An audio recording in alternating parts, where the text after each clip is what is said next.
रामकृष्ण हरी. विठ्ठल भक्तांनो, विठ्ठल वाईब्समध्ये तुमचं मनपूर्वक स्वागत.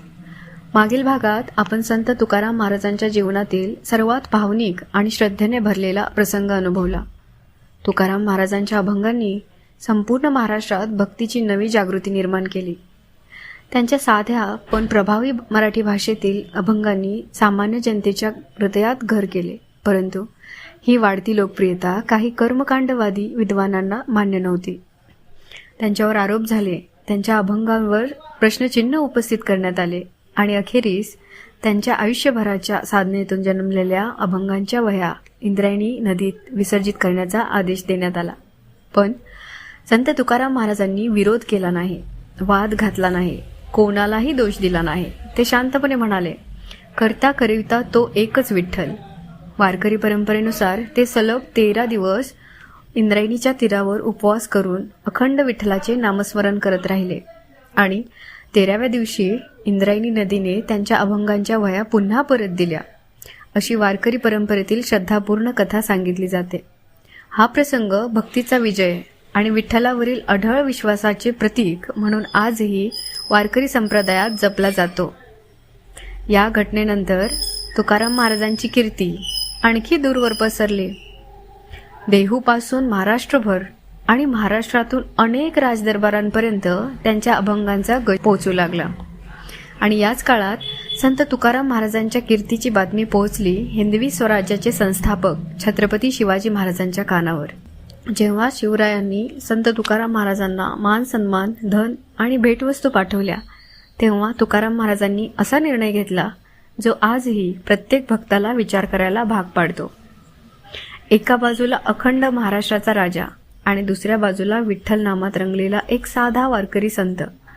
जेव्हा या दोन महान व्यक्तींची भेट घडली, तेव्हा नेमकं काय घडले? शिवाजी महाराजांनी पाठवलेली राजेशाही भेट संत तुकाराम महाराजांनी का स्वीकारली नाही? आणि या भेटीतून कोणता आध्यात्मिक संदेश मिळाला?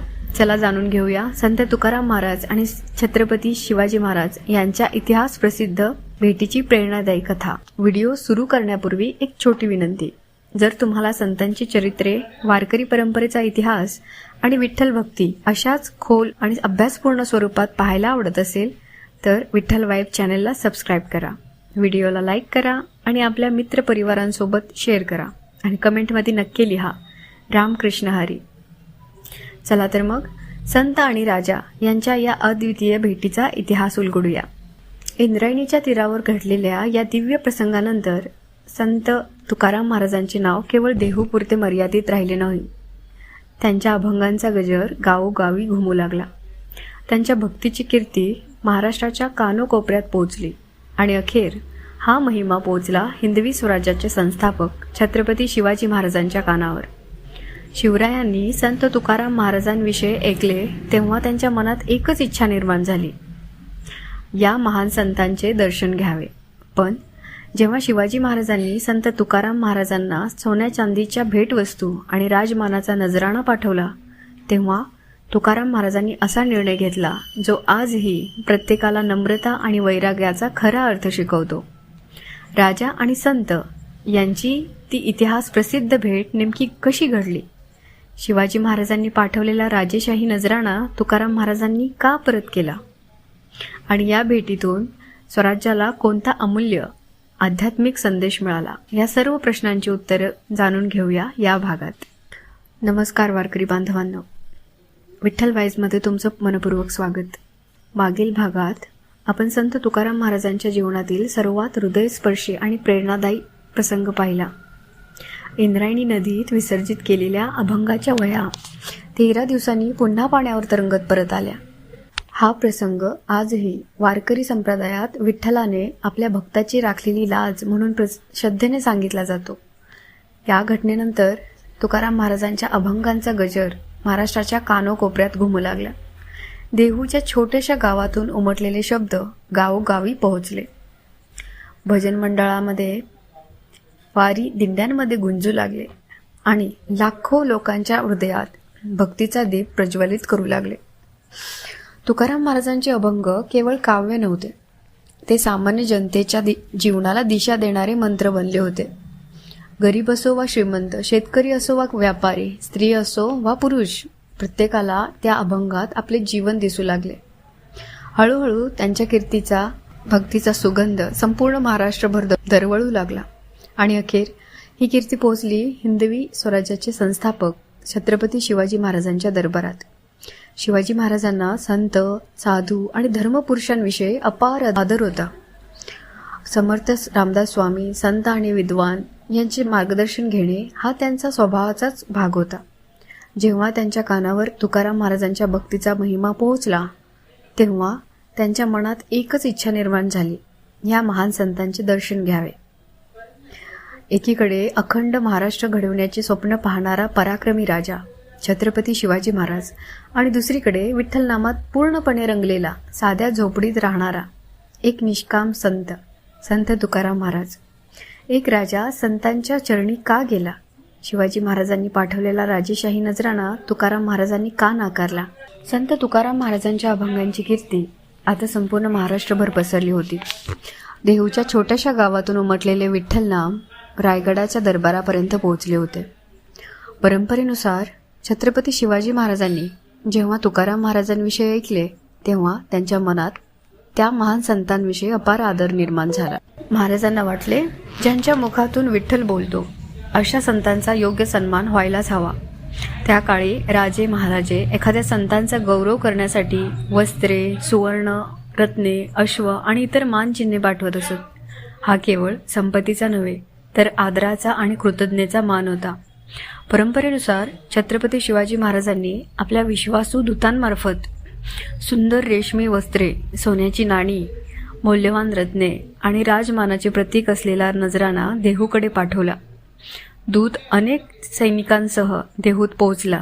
गावात बातमी वाऱ्यासारखी पसरली. स्वतः छत्रपती शिवाजी महाराजांनी संत तुकाराम महाराजांसाठी राजेशाही भेट पाठवली आहे. गावकरी मोठ्या उत्सुकतेने त्या दूतामागे चालू लागले. दूत तुकाराम महाराजांच्या साध्याशा घरासमोर आला. समोर ना भव्य महाल, ना सोन्याचे दरवाजे, ना सेवकांची गर्दी. एक साधे घर, दारात तुळस आणि आत विठ्ठलनामात तल्लीन असलेले तुकाराम महाराज. दूताने अत्यंत आदराने नमस्कार केला आणि म्हणाला, महाराज, हिंदवी स्वराज्याचे संस्थापक छत्रपती शिवाजी महाराजांनी आपल्या सेवेसाठी हा राजमानाचा नजराणा पाठवला आहे. कृपया तो स्वीकारावा. क्षणभर तुकाराम महाराजांनी त्या भेटीकडे पाहिले. सोन्याची चमक, रत्नांचे तेज, रेशमी वस्त्रांचा वैभव, पण त्यांच्या डोळ्यात त्या सर्वांबद्दल कोणताही मोह नव्हता. त्यांच्या ओठांवर हलकेसे स्मित उमटले. ते शांतपणे म्हणाले, ही संपत्ती माझ्यासाठी नाही. ज्याच्या मुखी विठ्ठलाचे नाम आहे त्याच्यासाठी याहून मोठी संपत्ती कोणती? ते पुढे म्हणाले, राजाला माझा नम्र प्रणाम सांगा. त्यांनी पाठवलेला सन्मान मी मनापासून स्वीकारतो. पण हे धन मी स्वीकारू शकत नाही. संताला धन नव्हे, नामसंपत्ती प्रिय असते. ज्याच्याकडे विठ्ठलाचे नाव आहे तोच खरा श्रीमंत. ते पुढे म्हणाले, हे सुवर्ण, ही रत्ने, ही सर्व ऐहिक संपत्ती आहे, पण विठ्ठलाचे नाम हे शाश्वत धन आहे. राजांनी हे धन प्रजेच्या कल्याणासाठी वापरावे, गरिबांच्या सेवेसाठी वापरावे आणि धर्मरक्षणासाठी वापरावे. तेच माझ्यासाठी सर्वात मोठे दान असेल. दूत अवाक झाला. अशी विनम्रता, असा वैराग्य भाव त्याने कधीच पाहिला नव्हता. त्याने पुन्हा विनंती केली, महाराज, हा राजांचा आदेश आहे. तुकाराम महाराज हसले आणि म्हणाले, राजांचा आदेश माझ्या मस्तकावर, पण माझा राजा तर पंढरीचा विठ्ठल आहे. मी त्यांचाच सेवक आहे. दूताने आदराने मस्तक झुकवले आणि तो नजराणा परत घेऊन रायगडाकडे निघाला. परंपरेनुसार जेव्हा शिवाजी महाराजांनी हे ऐकले तेव्हा त्यांचा संत तुकाराम महाराजांवरील आदर आणखी वाढला. त्यांना समजले, ज्याला सोन्याचा मोह नाही, ज्याला राज्य वैभवाचे आकर्षण नाही, तोच खरा संत. कारण ज्याने स्वतःच्या मनावर विजय मिळवला त्याच्यापुढे जगातील सर्व संपत्तीही लहान ठरते. पण राजेशाही नजराणा परत पाठवणाऱ्या या संताला स्वतः छत्रपती शिवाजी महाराज भेटल्यावर काय घडले? राजा आणि संत यांच्यात नेमका कोणता संवाद झाला हे आपण पुढे पाहूया. राजेशाही नजराणा परत गेल्याची बातमी रायगडावर पोहोचली. परंपरेनुसार दूताने छत्रपती शिवाजी महाराजांना सर्व घडलेला किस्सा सांगितला. सोन्याची नाणी, मौल्यवान रत्ने, रेशमी वस्त्रे काहीच त्या संताला मोह पाडू शकले नव्हते. हे ऐकताच शिवाजी महाराजांच्या मनातील आदर अनेक पटींनी वाढला. ते म्हणाले, ज्याला राज्याच्या वैभवाचा मोह नाही तोच खरा संत, आणि त्यांनी निश्चय केला, अशा महान संतांचे दर्शन मी स्वतः घेणार. काही दिवसांनी छत्रपती शिवाजी महाराज मोजक्या मावळ्यांसह देहूकडे निघाले.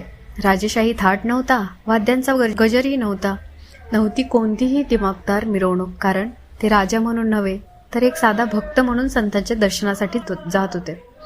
देहू नगरीत प्रवेश करताच गावकऱ्यांमध्ये आनंदाची लाट उसळली. स्वतः शिवाजी महाराज आले आहेत अशी बातमी क्षणात पसरली. परंतु तुकाराम महाराज मात्र पूर्वीप्रमाणेच मंदिरात विठ्ठलाचे नामस्मरण करत होते. त्यांना राजाच्या आगमनाचा गर्व नव्हता, कारण त्यांच्या दृष्टीने प्रत्येक जीवात विठ्ठलच होता. शिवाजी महाराज साध्याशा झोपडीसमोर आले. आत संत तुकाराम महाराज शांतपणे अभंग म्हणत बसले होते. राजांनी क्षणभर त्या तेजस्वी चेहऱ्याकडे पाहिले. तेथे कोणतेही राजवैभव नव्हते, पण एक अद्भुत शांतता होती.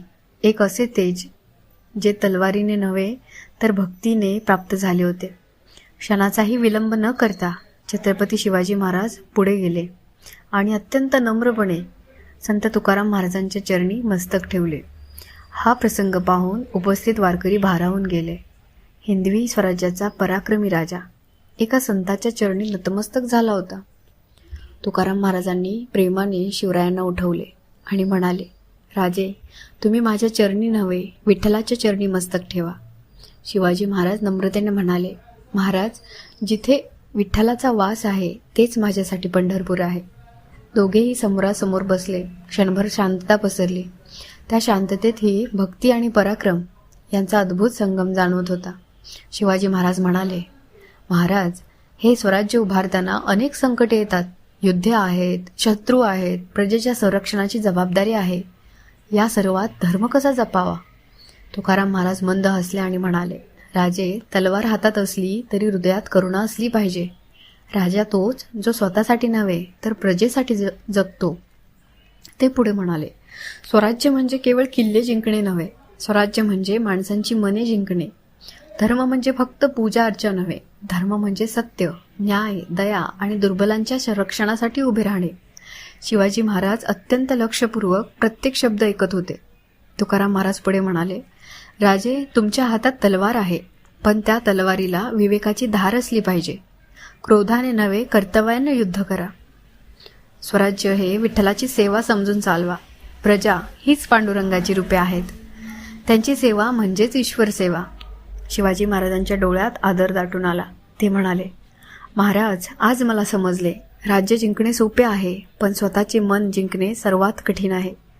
तुकाराम महाराज हसले आणि म्हणाले, ज्याने मन जिंकले त्यानेच जग जिंकले. ज्याने मन जिंकले त्याने जग जिंकले.